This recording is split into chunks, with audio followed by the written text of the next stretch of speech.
Hi folks, how you doing? It's James JT at the movies, and I'm back today for another contest entry. So this is an entry for my good buddy Jeff over at 101 Bronson's 200 subscribers competition.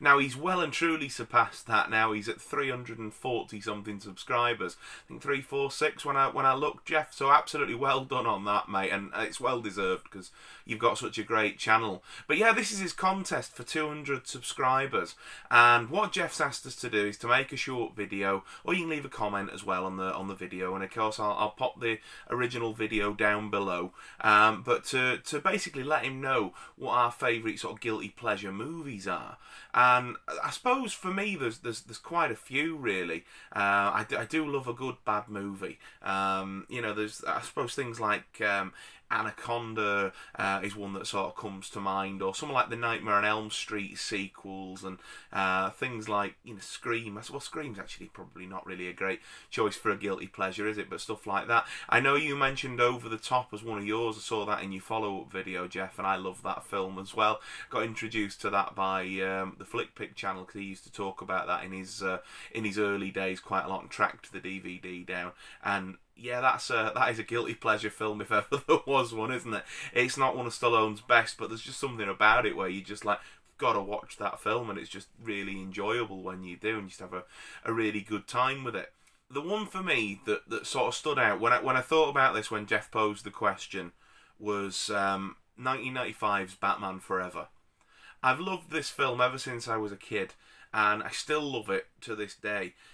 In fact, depending on what day you asked me, I might say that it's my favourite of the original 80s, 90s run of Batman films. If you asked me on another day, I'd answer you sensibly and say that my favourite is Batman Returns.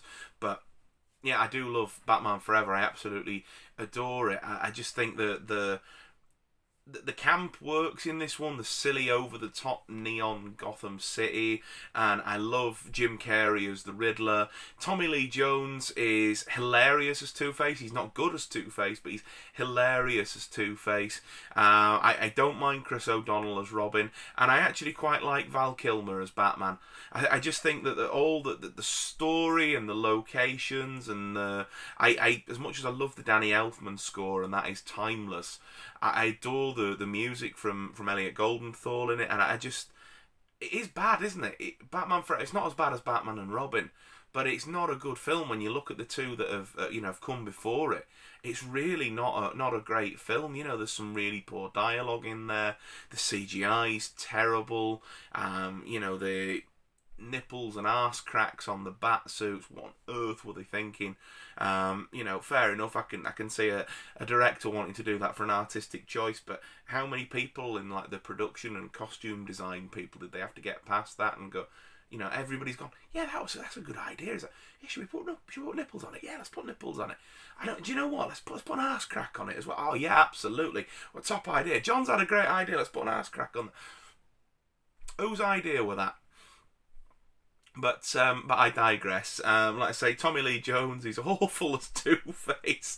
He really is just another version of the Joker, really, and the whole sort of thing that makes Two-Face in the comics and in better adaptations of the character is the whole duality, and the fact that half of him still really is Harvey Dent, and the other side of him is Two-Face, and he's more of a cool, calculated sort of killer than just an absolute lunatic. There's the scene at the end where he flips the coin and he doesn't get the result that he wants in Wayne Manor, so he keeps flipping and flipping and flipping until he gets the option to shoot Bruce Wayne, and obviously grazes his forehead. And Two-Face just wouldn't do that, and the whole why can't you just die while he's in the building site or whatever in the middle of it. But I absolutely love it all. Nicole Kidman is absolutely appalling in it as well, and do you know what? I can't quite put my finger on what it is, because it's all bad, but it's all just so good. When I upgraded to 4K, it was the first film that I bought on 4K. I ordered Batman Forever, the Savvy Steelbook thing.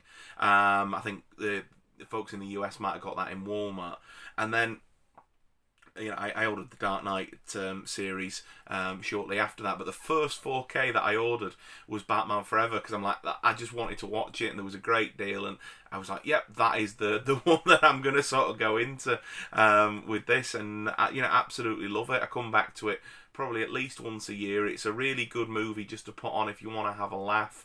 I'd like to say, whilst it's not very well executed, I think that the story's actually compelling, and I really wouldn't mind seeing the rumoured director's cut, the extended cut that Joel Schumacher supposedly did, where there's a sort of a bit more of a cold open with Two-Face escaping from Arkham.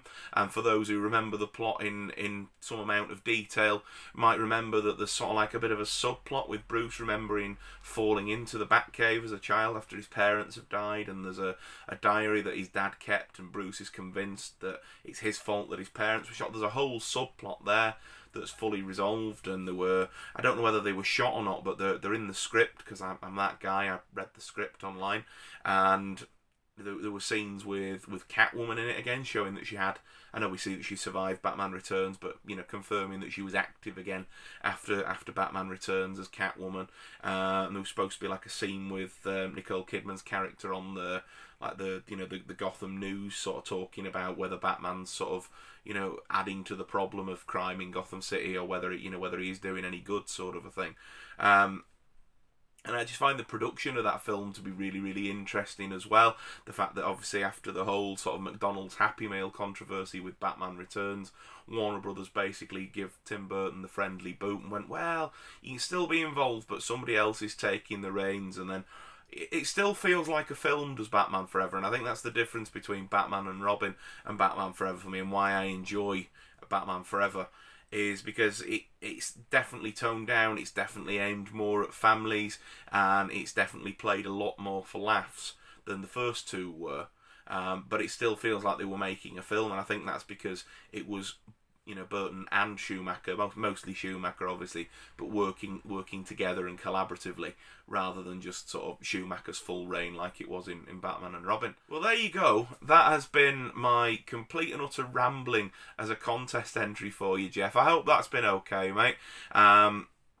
Sort of thought that up a bit on the fly, really. I didn't want to sort of put sort of too much time into it and script something. I thought I'd just sort of talk about it. And when, like I said, when you said think of a guilty pleasure movie, that was the one that just came straight to mind. Is like, this is terrible, but I adore it. If you've not checked out Jeff's channel, 101 Bronson, the link, as I said earlier, is below, and I'll see if I can put some sort of a annotation up here so that you can go and see it. Go and subscribe to him. He puts out some fantastic videos, and he's an absolutely smashing bloke. I get on really, really well with him, chat to him on here, and sometimes over on Instagram as well. And he's been a great supporter of my channel, just as he is with, most other channels that I know of in the community as well. I say he's a top bloke, and you won't be disappointed if you go and subscribe to him. If you've liked my ramblings and you want to see more from me, please think about subscribing to my channel. I'd really love to have you stick around. Drop me a comment down below with your thoughts on Batman Forever, and what's your favourite guilty pleasure movies as well. And if you've not entered Jeff's competition and it's still open, again, check the video down below for all the details and the T's and C's and everything. Then maybe drop him a comment or make a video yourself and enter the competition.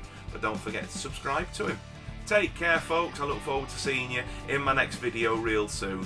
Thanks for now. See ya.